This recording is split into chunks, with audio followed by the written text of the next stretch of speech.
am Justine. And I am Casey of Metanoia Soapiness. We are from Paracelis Mountain Province, Philippines. We apologize guys for not updating our channel for the past couple of months. We have been on hiatus since classes have started and we were quite busy on our modules. However, we feel the urge to share to you a project that has been a blessing to us, though it has been made almost 2 months ago. That's right, guys. We would like to share to you the labor of love that we had in making 200 jars of wedding favor for Sir Clarence and Dr. Sharia. It is a privilege and great honor that you allowed us to partake in your special occasion by creating token for your guests.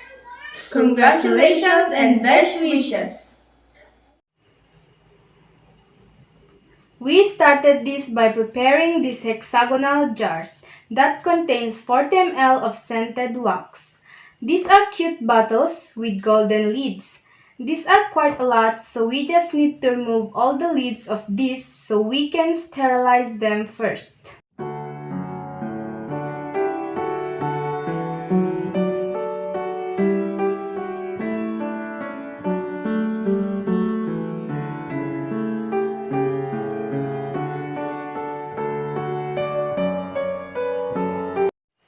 After removing the lids of these jars, this looks so awesome here. We have chosen the 25 strands of cotton wicks that is appropriate for these sizes of vessels. Then, here is our wicks stickers that we will use to attach the wicks into the vessels. These wick stickers are transparent.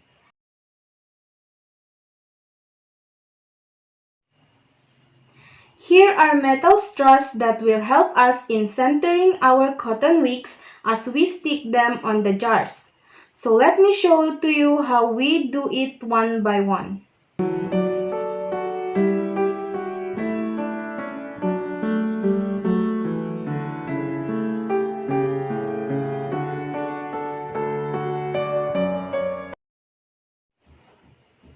We just need to spray everything with alcohol to make sure that everything is clean. Then here is a kitchen towel that we use to wipe the alcohol from the jars. If the jars is clean inside, the wick stickers easily adheres at the bottom of the jar. However, it is difficult to attach these cotton wicks with these stickers if the jars are not yet wiped with a clean cloth or a kitchen towel. This process will take some time and requires patience, especially that the diameter of our vessel is narrow. That makes it quite challenging.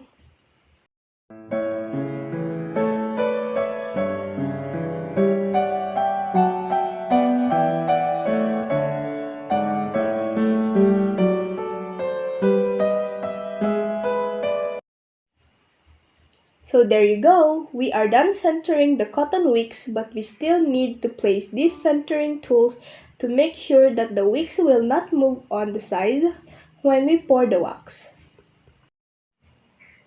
Our wax is now fully melted and the temperature is perfect to pour our fragrance oil.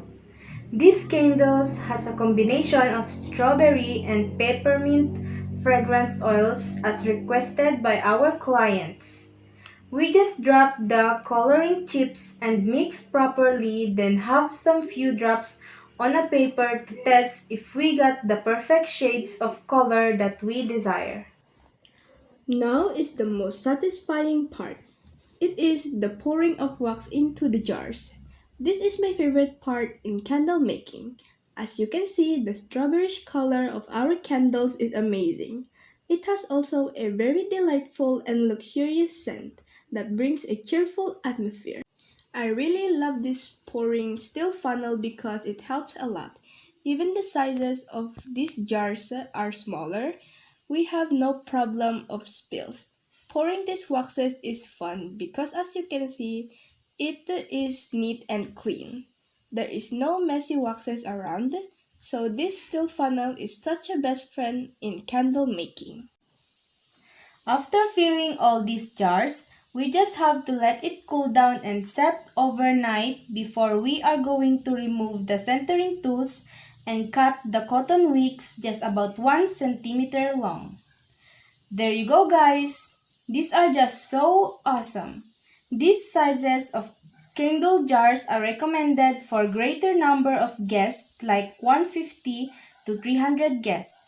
And we also have bigger sizes like 120 ml to 200 ml for fewer number of guests, or if you just want to give tokens to your principal and secondary sponsors, only depending on your budget and preferences.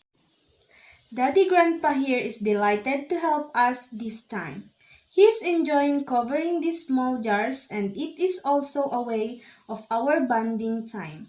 One of our favorite thing to do as family is having some table talk about what happened during the day. So I guess this is a perfect time for some chit-chat as well. These artificial twine with ivies are attached to create a beautiful green leafy decoration around the jars. We will attach this with the use of a glue gun to permanently in place the ornament around the candle. We will repeat the procedure for every token. The next thing is to attach the sticker with the names of the clients and the specific date of event. We use Canva in designing the sticker. Canva offers a lot of various design depending on the specific occasion. So you can just choose the appropriate design that you want. Let us attach these one by one.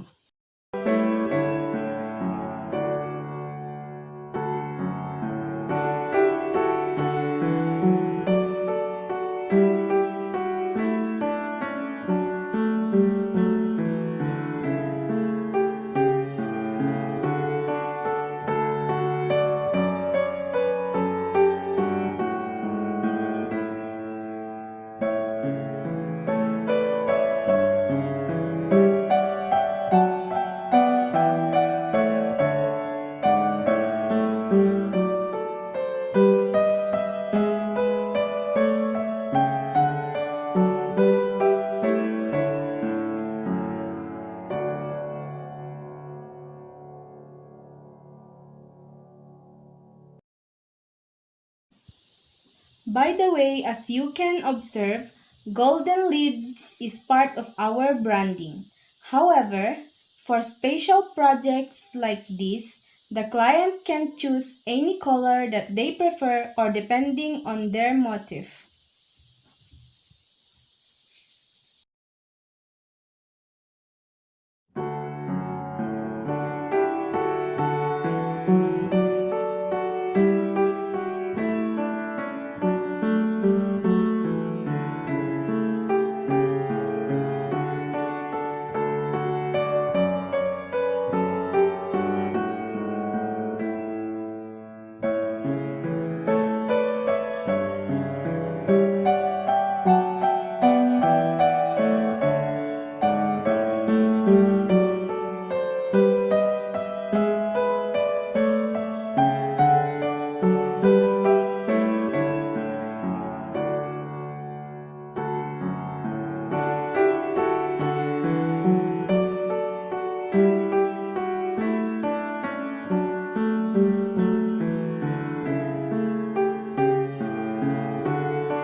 Here you go, guys. These are now our finished products that we just proudly present to you.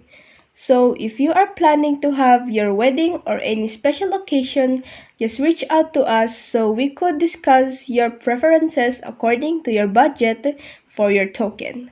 We offer various sizes, colors, and design as you wish.